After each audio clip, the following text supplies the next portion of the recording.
Prophecy Decodex. Decode the past, reveal the future.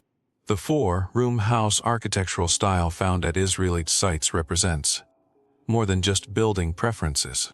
These structures, unique to Israelite settlements and absent from other contemporary cultures, suggest a people with distinct social and religious.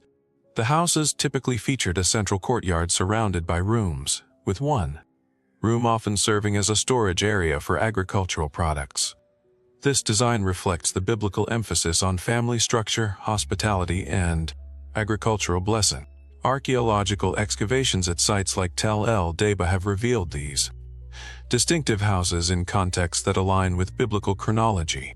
The absence of pig bones at these sites further supports the identification of these settlements as Israelite, reflecting the dietary laws outlined in Leviticus chapter 11. These aren't random cultural choices. They represent a people living according to divine commandments, maintaining their distinct identity even while surrounded by other cultures. The genetic evidence from recent studies adds another layer to this story. DNA extracted from First Temple period burials shows genetic continuity with modern populations, but it also reveals the complex nature of ancient identity. The people buried in these ancient Israelite sites show genetic markers that connect them to broader Canaanite populations, but they also maintain distinct cultural practices that set them apart. This genetic complexity supports the Hebrew Israelite understanding that identity isn't just about it's about covenant relationship and cultural. The biblical concept of being grafted in suggests that Israelite identity could expand beyond biological descent to include those who joined the covenant community. Romans chapter 11 describes this process, explaining how people from all nations can become part of the olive tree of Israel. The Dead Sea Scrolls provide crucial insight into how ancient Jewish communities understood their identity and destiny. The Community Rule Scroll describes a group that saw themselves as the true Israel, maintaining covenant faithfulness while living in exile from the corrupted temple system. This parallels the Hebrew Israelite understanding of maintaining true Israelite identity while living outside traditional Jewish religious structures. The Isaiah scroll found at Qumran contains prophecies that Hebrew Israelite communities see as directly applicable to their experience. Isaiah chapter 43 verse 5 through 7 promises, "Fear not, for I am with thee. I will bring the seed from the east, and gather thee from the west. Will say to the north, Give up, and to the south, Keep not back. Bring my sons from far, and my daughters from the ends of the earth, even every one that is called by my name, for I have created him for my glory. I have formed him. Yea, I have made him." This gathering from all directions, including the ends of the earth, suggests a global diaspora that extends far beyond the traditional boundaries of Jewish settlement. The Hebrew phrase "ends of the earth," Afsi Eretz, implies the most distant places imaginable from an ancient Near Eastern perspective. For Hebrew writers, this would certainly include lands across vast oceans. The Cyrus cylinder provides historical context for understanding how God works through political leaders to fulfill prophetic purposes. Cyrus the Great's decree allowing exiled peoples to return to their homelands fulfilled Isaiah's prophecy about him being God's anointed, his Messiah. Isaiah chapter 45 verse 1 declares, "Thus saith the Lord to his anointed, to Cyrus, whose right hand I have holden, to subdue nations before." But the Cyrus principle extends beyond one historical figure. Throughout history, God has used political leaders and movements to position his people for prophetic fulfillment. Could America's founding and development represent a larger Cyrus principle, creating a land where the scattered tribes could be gathered and fulfill their The archaeological evidence from Persian period settlements in Judah shows that the return from Babylonian exile was real but limited. Many Israelites chose to remain in the diaspora, establishing communities throughout the Persian Empire and beyond. This suggests that the biblical promises of gathering weren't meant to be fulfilled through a single return to Palestine, but through multiple gatherings. The Beta Israel of Ethiopia provide a compelling example of how Israelite identity was maintained in distant lands. These communities, now recognized as Jewish and brought to Israel through Operation Moses and Operation Solomon, preserved Hebrew religious practices for centuries in isolation from other Jewish communities. Their existence proves that Israelite heritage extended to Africa and was maintained through oral tradition and religious practice. DNA studies of the Beta Israel show both East African and Middle Eastern genetic markers supporting their claims of Israelite descent while also demonstrating the complex nature of ancient migration and identity. This genetic complexity doesn't invalidate their Israelite identity, it enriches our understanding of how covenant communities developed and maintained themselves across vast distances and time periods. The Hebrew Israelite movement in America represents a similar phenomenon. Communities that have maintained traditions, dietary practices, and religious observances that align with biblical commandments, often in isolation from mainstream Jewish or Christian communities. Their insistence on their Israelite identity isn't based solely on genetics but on a combination of cultural memory, religious practice, and prophetic. Ezekiel chapter 37's vision of the dry bones provides a prophetic framework for understanding how scattered Israelite communities can be revived and restored. The prophet sees a valley of dry bones that come together, receive flesh and sinew, and finally receive the breath of life to become a mighty army. This vision isn't just about individual resurrection, it's about the restoration of the entire house of Israel. Ezekiel chapter 37 verse 21 through 22 prophecies, and say unto them, Thus saith the Lord God, Behold, I will take the children of Israel from among the heathen, whither they be gone, and will gather them on every side, and bring them into their own land. And I will make them one nation in the land upon the mountains of Israel, and one king shall be king to them all, and they shall be no more two nations, neither shall they be divided into two kingdoms any more at all. This prophecy speaks of gathering the children of Israel from among the heathen, whither they be gone. The Hebrew word for heathen, goyim, simply means nations. This suggests that Israelites would be scattered among all nations, not just neighboring countries. The promise to make them one nation in the land doesn't necessarily specify. While traditional interpretation assumes this means Palestine, the Hebrew word Eretz can refer to any land or country. Could this prophecy be fulfilled through the gathering of Israelite communities in America, creating one nation under God from people of diverse backgrounds but shared covenant identity? The archaeological timeline supports this broader interpretation. The destruction of the northern kingdom in 722 BC scattered the 10 tribes throughout the Assyrian Empire and beyond. The Babylonian exile in 586 BC dispersed Judah and Benjamin. The Roman destruction of Jerusalem in 70 CE completed the diaspora. But these weren't endings, they were beginnings of a global scattering that would eventually lead to a global gathering. Ancient migration patterns show that people moved much further than previously thought. Trade routes connected the ancient world in ways that allowed for long-distance migration and cultural exchange. The Silk Road, maritime trade in the Indian Ocean, and even transatlantic contact theories suggest that ancient peoples were capable of reaching distant lands, including the Americas. The linguistic evidence adds another piece to this puzzle. Hebrew and Semitic language elements have been identified in various indigenous American languages, suggesting possible ancient contact.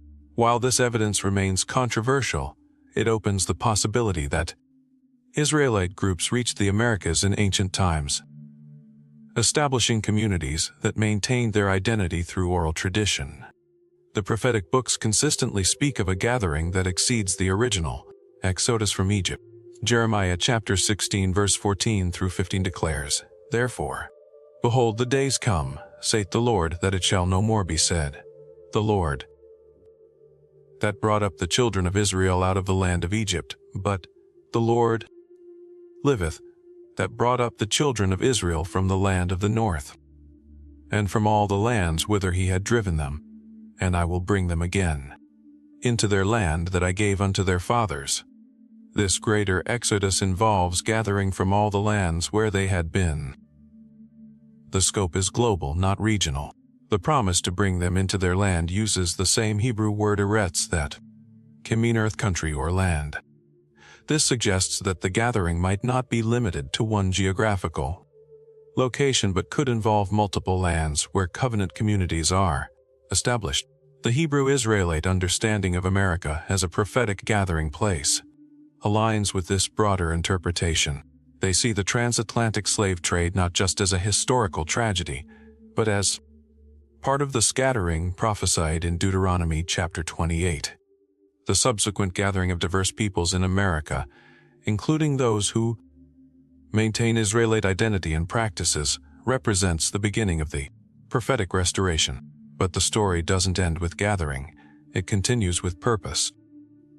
What role are these gathered communities meant to play in the unfolding of biblical prophecy?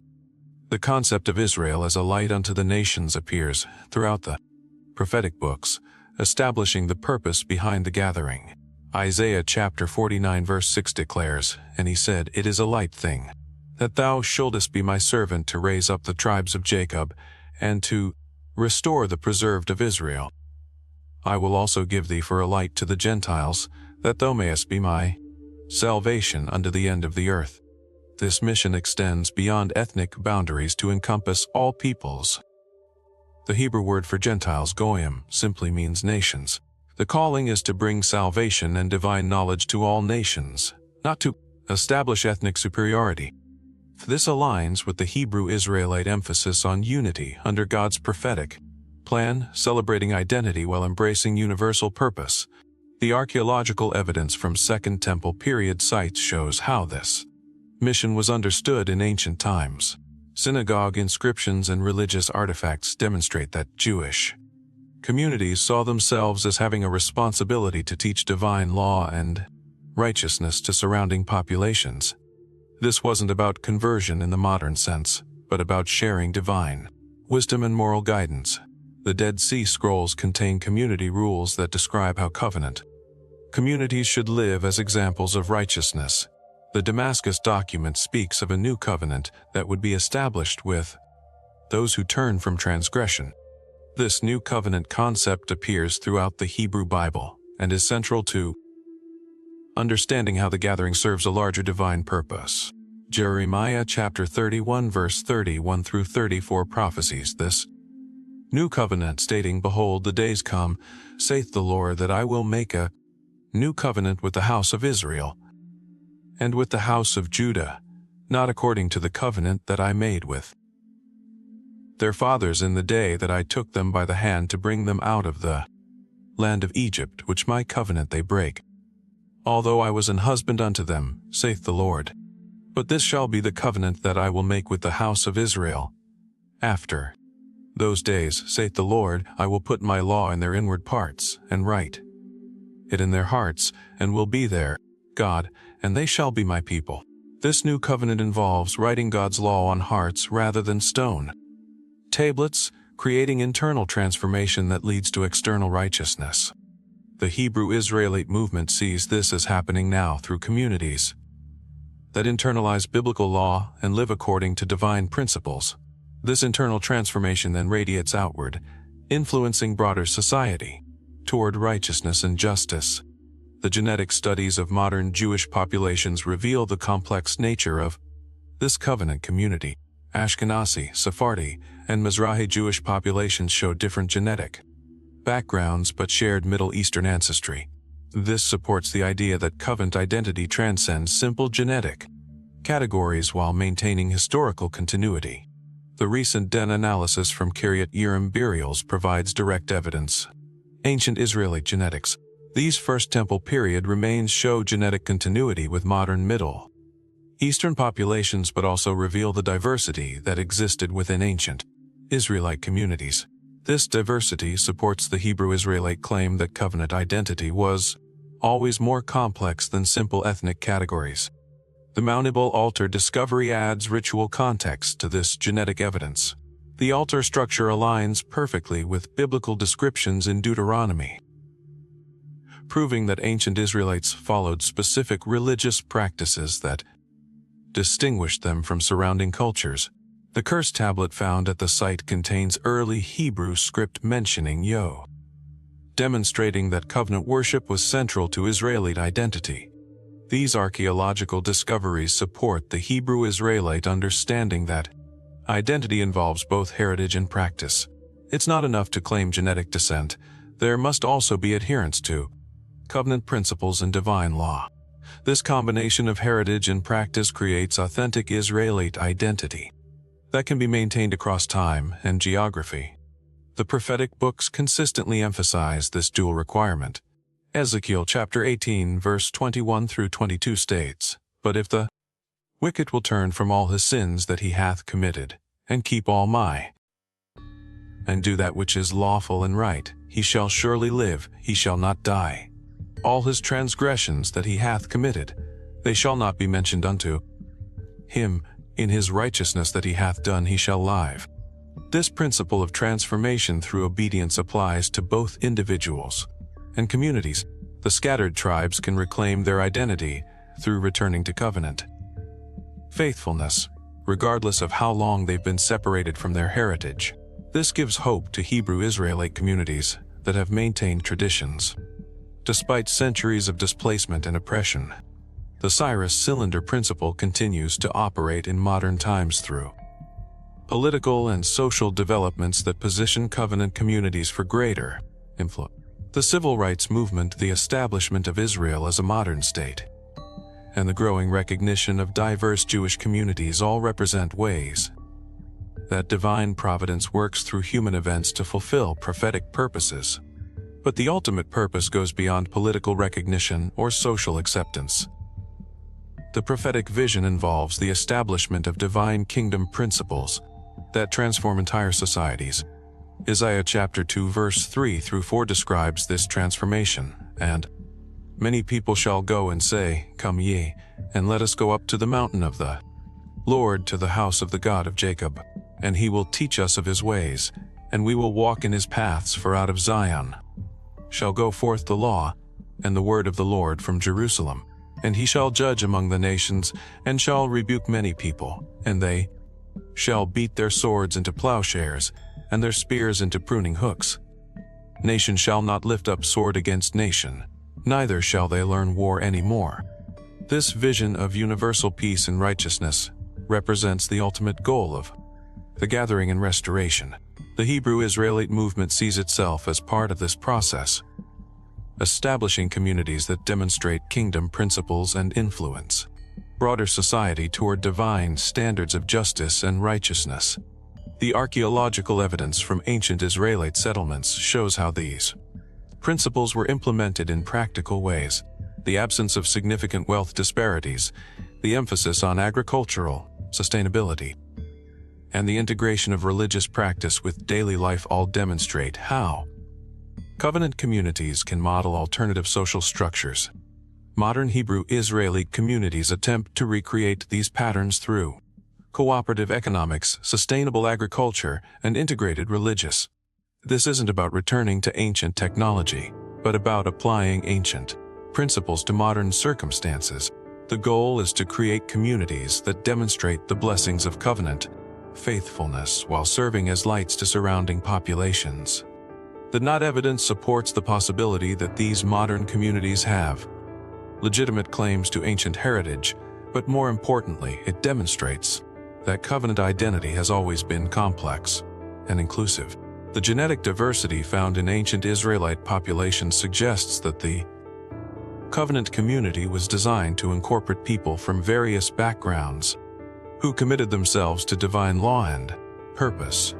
This inclusive understanding aligns with the prophetic vision of all nations flowing to the mountain of the Lord. Isaiah chapter 56 verse 6 through 7 promises, "Also the sons of the stranger that join themselves to the Lord, to serve him and to love the name of the Lord, to be his servants. Every one that keepeth the Sabbath from polluting it, and taketh hold of my covenant, even them will I bring to my holy mountain, and make them joyful in my house of prayer. Their burnt offerings and sacrifices shall be accepted upon mine altar, for mine house shall be called an house of prayer for all people. The phrase sons of the stranger refers to those who weren't born into Israelite families but chose to join the covenant community. This principle of inclusion based on commitment rather than birth provides a framework for understanding how the Hebrew Israelite movement can welcome people from diverse backgrounds while maintaining authentic covenant identity. But there's still more to uncover about how these ancient prophecies connect to modern geopolitical events and the role of America in the unfolding divine plan. Can you decode this sign? The geopolitical landscape of the modern Middle East provides a fascinating backdrop for understanding how ancient prophecies might be unfolding in the establishment of modern Israel in 1948, the ongoing conflicts in the region, and America's role as a global superpower all create conditions that align with various prophetic scenarios described in the Hebrew Bible. Ezekiel chapters 38 and 39 describe a great end times conflict involving Gog of Magog, a northern power that attacks Israel. Many biblical scholars have identified this northern power with Russia or a coalition of nations that includes Iran, Turkey, and other Middle Eastern. The prophecy describes a time when Israel is dwelling securely in unwalled villages, suggesting a period of peace and prosperity before the attack. But here's where the Hebrew Israelite interpretation adds a unique perspective. If the true Israel includes scattered communities throughout the world, particularly in America, then the Gog and Magog prophecy might involve attacks on multiple Israeli populations, not just the modern state of Israel. This broader interpretation suggests that America itself could be a target in these end times conflicts. The archaeological evidence from ancient Assyrian and Babylonian records shows that the northern powers have historically been enemies of Israel. Cuneiform tablets from Nineveh describe military campaigns against Israelite kingdoms, establishing a pattern of northern aggression that continues into the prophetic future. The Gog and Magog prophecy represents the culmination of this historical pattern. Daniel's prophecy of the four kingdoms provides another framework for understanding modern geopolitical developments. The statue in Nebuchadnezzar's dream represents successive world empires: Babylon, Persia, Greece, and Rome. But Daniel chapter 2 verse 44 describes a fifth kingdom that will be established by the God of heaven, a kingdom that will never be destroyed. Many Hebrew Israelite interpreters see America as playing a role in this final kingdom, not as the kingdom itself, but as a gathering place where the people of this kingdom are prepared for their ultimate destiny. The diversity of America's population, its constitutional principles of religious freedom, and its historical role as a refuge for oppressed peoples all align with the characteristics needed for such a prophetic gathering place. The DNA evidence from ancient Middle Eastern populations supports the idea that the people of God were always more diverse than traditional interpretations suggest. Recent genetic studies show that ancient Israelite populations included people with various genetic backgrounds, united by covenant commitment rather than ethnic purity. This genetic diversity parallels the diversity found in modern America. The Dead Sea Scrolls contain prophecies about the war of the sons of light against the sons of darkness, describing an end times conflict between righteousness and evil. The Community Rule Scroll describes how the sons of light should prepare for this conflict through spiritual discipline, community organization, and adherence to divine law. This preparation involves both individual transformation and community building. Hebrew Israelite communities in America see themselves as part of this preparation process. Their emphasis on biblical law observance, community cooperation, and spiritual discipline aligns with the Dead Sea Scroll descriptions of how covenant communities should prepare for end times events. This preparation isn't about physical warfare, but about spiritual readiness and community resilience. The archaeological discoveries at Qumran show how ancient covenant communities maintained their identity and purpose while living in expectation of prophetic fulfillment. The community had elaborate systems for copying scriptures, maintaining ritual purity, and organizing community life according to divine principles. These systems enabled them to preserve their identity and mission despite external pressures and persecution. Modern Hebrew Israelite communities attempt to recreate similar systems through religious education, community organization, and economic cooperation.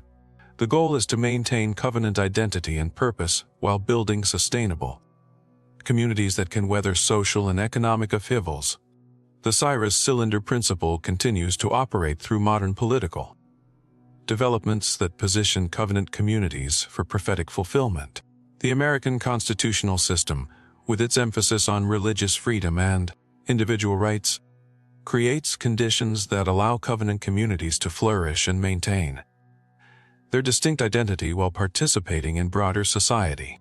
But the prophetic vision extends beyond American borders to encompass global transformation. Isaiah chapter 11 verse 9 promises, "They shall not hurt nor destroy in all my holy mountain, for the earth shall be full of the knowledge of the Lord, as the waters cover the sea." This global transformation requires the participation of covenant communities throughout the world, not just in one location. The Hebrew Israelite understanding of their global mission aligns with this prophetic vision. They see themselves as part of a worldwide movement to restore divine law and righteousness, with different communities playing different roles in this restoration process. American Hebrew Israelite communities serve as a gathering and preparation center, while communities in other locations fulfill other aspects of the prophetic plan. The genetic evidence from studies of global Jewish populations supports this understanding of a worldwide covenant community. Jewish communities in India, Ethiopia, Central Asia, and other distant locations all show genetic and cultural connections to ancient Middle Eastern populations, demonstrating that the diaspora was truly global in scope. The recent archaeological discoveries in Israel continue to provide new insights into ancient Israeli culture and religion. The City of David excavations have revealed sophisticated urban planning and religious practices that demonstrate the advanced nature of Israelite. These discoveries support the biblical narrative of a chosen people with a distinct mission and purpose. The Mount Ebal altar discovery provides specific evidence of early Israelite religious practices. The altar structure follows biblical specifications exactly, proving that the religious laws described in the Torah were actually practiced by ancient. The cursed tablet found at the site contains the earliest known mention of you in Hebrew script, demonstrating the antiquity of Israelite monotheism. These archaeological discoveries validate the Hebrew Israelite claim that their religious practices represent authentic continuation of ancient Israelite tradition. The dietary laws, Sabbath observance, and festival celebrations maintained by Hebrew Israelite communities align with the archaeological evidence of how ancient Israelites actually lived and worshipped. The prophetic books consistently emphasize that the restoration of Israel involves both spiritual and practical transformation. Ezekiel chapter 36 verse 26 through 27 promises, "A new heart also will I give you, and a new spirit will I put within you. And I will take away the stony heart out of your flesh, and I will give you an heart of flesh, and I will put my spirit within you, and cause you to walk in my statutes, and ye shall keep my judgments and do them." This transformation involves internal change that leads to external obedience. The Hebrew Israelite emphasis on both spiritual development and practical law observance reflects this dual aspect of prophetic restoration. Communities that experience this transformation become examples of what covenant faithfulness looks like in practical terms. The Dana studies of ancient Israelite populations show that this transformation was always available to people from diverse genetic backgrounds. The covenant community was designed to be inclusive, while maintaining distinct identity. This inclusivity based on commitment rather than genetics provides a model for how modern covenant communities can grow and develop. But the ultimate purpose of this gathering and transformation extends beyond the covenant community itself to encompass global influence and leadership. What prophecy comes next in this unfolding divine plan? The prophetic vision of Israel's ultimate destiny involves leadership among the nations and the establishment of divine principles of justice and righteousness throughout the earth. This leadership isn't based on political or military dominance, but on moral authority and spiritual wisdom that attracts other nations to seek divine. Isaiah chapter 60 verse 1-3 describes this destiny. Arise, shine, for thy light is come, and the glory of the Lord is risen upon thee. For behold, the darkness shall cover the earth, and gross darkness the people. But the Lord shall arise upon thee, and his glory shall be seen upon thee. And the Gentiles shall come to thy light, and kings to the brightness of thy. This prophecy describes a time when spiritual darkness covers the earth, but the light of divine glory shines through Israel, attracting people from all nations. The Hebrew word for Gentiles, goyim, means nations, indicating that entire countries will seek the wisdom and guidance that flows through covenant. The archaeological evidence from Second Temple period synagogues shows how this attraction to divine wisdom operated in ancient times. Inscriptions and artifacts demonstrate that non-Jewish people regularly attended synagogue services and participated in Jewish religious life, drawn by the moral and spiritual teachings of the Torah. This pattern provides a historical precedent for understanding how modern covenant communities can influence broader society. The Hebrew Israelite movement sees itself as part of this prophetic destiny, establishing communities that demonstrate divine principles and attract others to seek similar transformation. Their emphasis on biblical law, community cooperation, and social justice creates examples of alternative social organization that can influence broader cultural development. The evidence from ancient populations supports the idea that this influence operated through cultural attraction rather than genetic exclusivity. Ancient Israelite communities included people from various genetic backgrounds who were drawn to covenant principles and chose to join the community. This pattern of inclusion based on commitment continues in modern Hebrew Israelite communities. The Dead Sea Scrolls contain detailed descriptions of how covenant communities should organize themselves to fulfill this prophetic destiny. The community rule describes systems of education, economic cooperation, and spiritual discipline that enable communities to maintain their distinct identity while serving as examples to surrounding populations. Modern Hebrew Israelite communities attempt to implement similar systems through religious schools, cooperative businesses, and community organizations. The goal is to create sustainable communities that demonstrate the practical benefits of covenant faithfulness while maintaining their prophetic mission, and the Cyrus cylinder principle continues to operate through cultural and educational developments that position covenant communities for greater. The growing interest in biblical archaeology, the recognition of diverse Jewish, and the increasing acceptance of alternative religious movements all create opportunities for Hebrew Israelite communities to share their message and demonstrate their lifestyle. But this influence must be exercised with wisdom and humility, avoiding the pitfalls of religious superiority or cultural imperialism.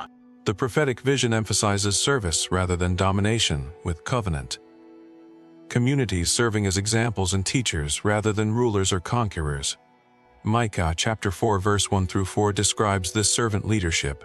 But in the last days it shall come to pass that the mountain of the house of the Lord shall be established in the top of the mountains, and it shall be exalted above the hills, and people shall flow, and many nations shall come and say, Come, and let us go up to the mountain of the Lord, and to the house of the God of Jacob, and he will teach us of his ways, and we will walk in his paths. For the law shall go forth of Zion, and the word of the Lord from Jerusalem. And he shall judge among many people, and rebuke strong nations afar off. They shall beat their swords into plowshares, and their spears into pruning hooks. Nation shall not lift up a sword against nation, neither shall they learn war any more. But they shall sit every man under his vine, and under his fig tree, and none shall make them afraid, for the mouth of the Lord of hosts hath spoken it. This prophecy describes a time when nations voluntarily seek divine instruction and submit to divine judgment, resulting in universal peace and prosperity. The transformation happens through attraction and persuasion rather than force or coercion. Covenant communities serve as teaching centers and examples of how divine principles create blessing and prosperity. The archaeological evidence from ancient Israelite agricultural practices shows how these principles operated in practical terms. Ancient Israelite settlements show evidence of sustainable farming practices, equitable land distribution, and community cooperation that created prosperity without exploitation. These practices demonstrate how divine law creates both spiritual and material. The Hebrew Israelite emphasis on agricultural development, community economics, and sustainable living reflects this ancient pattern. Many Hebrew Israelite communities operate farms, cooperative businesses, and educational programs that demonstrate alternative economic models based on biblical principles. These practical demonstrations provide credibility for their spiritual message. The genetic studies of modern populations show that the capacity for this transformation exists within all human communities. The genetic diversity found in ancient covenant communities demonstrates that divine principles can be successfully implemented by people from any genetic background. This universality supports the prophetic vision of all nations flowing to the mountain of the Lord. The prophetic books consistently emphasize that this transformation requires both individual and community commitment. Personal righteousness must be combined with social justice. Spiritual development must be integrated with practical action, and covenant faithfulness must result in community blessing.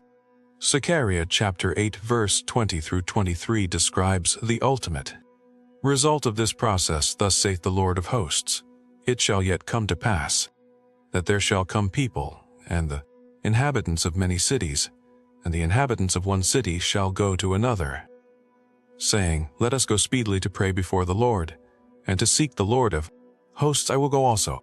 Yeah, many people and strong nations shall come to seek the Lord of hosts in Jerusalem, and to pray before the Lord. Thus saith the Lord of hosts, in those days it shall come to pass that 10 men shall take hold out of all languages of the nations, even shall take hold of the skirt of him that is a Jew, saying, we will go with you, for we have heard that God is with you. This prophecy describes a time when people from all nations and languages will seek out covenant communities because they recognize that God is with them. The attraction isn't based on ethnic identity but on spiritual reality. People will seek out these communities because they demonstrate the presence and blessing of the divine. The Hebrew word for Jew in this passage, Yehudi, originally meant someone from Judah but came to represent anyone who followed the God of Israel. This broader meaning supports the Hebrew Israelite understanding that covenant identity transcends ethnic boundaries while maintaining connection to ancient heritage and practices. The archaeological discoveries continue to provide new insights into how ancient covenant communities fulfilled this prophetic role. Recent excavations at various sites show evidence of international trade, cultural exchange, and religious influence that extended far beyond the geographical boundaries of ancient Israel.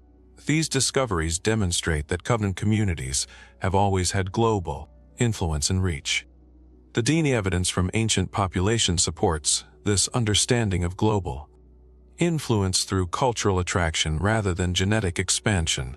Ancient covenant communities influenced surrounding populations through their religious and moral teachings, creating cultural changes that extended far beyond their immediate geographical areas. Modern Hebrew Israelite communities see themselves as continuing this pattern of global influence through cultural and spiritual example. Their emphasis on biblical law, community cooperation, and social justice creates demonstrations of alternative social organization that can influence broader cultural development throughout the world. But this influence must be exercised with wisdom and patience, understanding that prophetic fulfillment often takes generations or centuries to complete. The Hebrew Israelite movement represents one part of a larger divine plan that involves multiple communities and movements working together to establish divine principles throughout the earth. The ultimate goal isn't the dominance of any particular group, but the establishment of divine kingdom principles that benefit all humanity. This vision of universal blessing through covenant faithfulness provides hope and purpose for all people, regardless of their ethnic background or current circumstances. As we've seen throughout this exploration, the ancient prophecies contain a secret map that points to America as a significant gathering place for the scattered tribes of Israel. The archaeological evidence, DNA studies, and geopolitical developments all converge to support this understanding. While the Hebrew Israelite movement provides a contemporary example of how these prophecies might be unfolding in our time, the evidence is compelling, the connections are clear, and the implications are. We're living in a time when ancient prophecies are being fulfilled in ways that our ancestors could barely imagine. The question isn't whether these prophecies are true, but how we'll respond to their fulfillment. Tell us what prophecy you see unfolding in current events. Share this decoded revelation with others who are seeking truth. The ancient map is being revealed, and America's role in biblical prophecy is becoming clear. The time for understanding is now, and the call to participate in this prophetic destiny is going out to all who have ears to hear. The Hebrew Israelites have been proclaiming this truth for generations, and now the evidence is mounting to support their claims. This isn't about division or superiority. It's about recognition and unity under God's prophetic plan. All people, all nations, all races are one under the divine covenant, and together we're witnessing the unfolding of the greatest prophetic drama in human history. The secret map has been revealed, the ancient prophecies are being fulfilled, and America stands at the center of God's plan for the restoration of His people and the establishment of His kingdom on earth. The question now is whether we'll recognize the signs of the times and position ourselves to participate in this incredible prophetic destiny. What prophecy do you see unfolding next?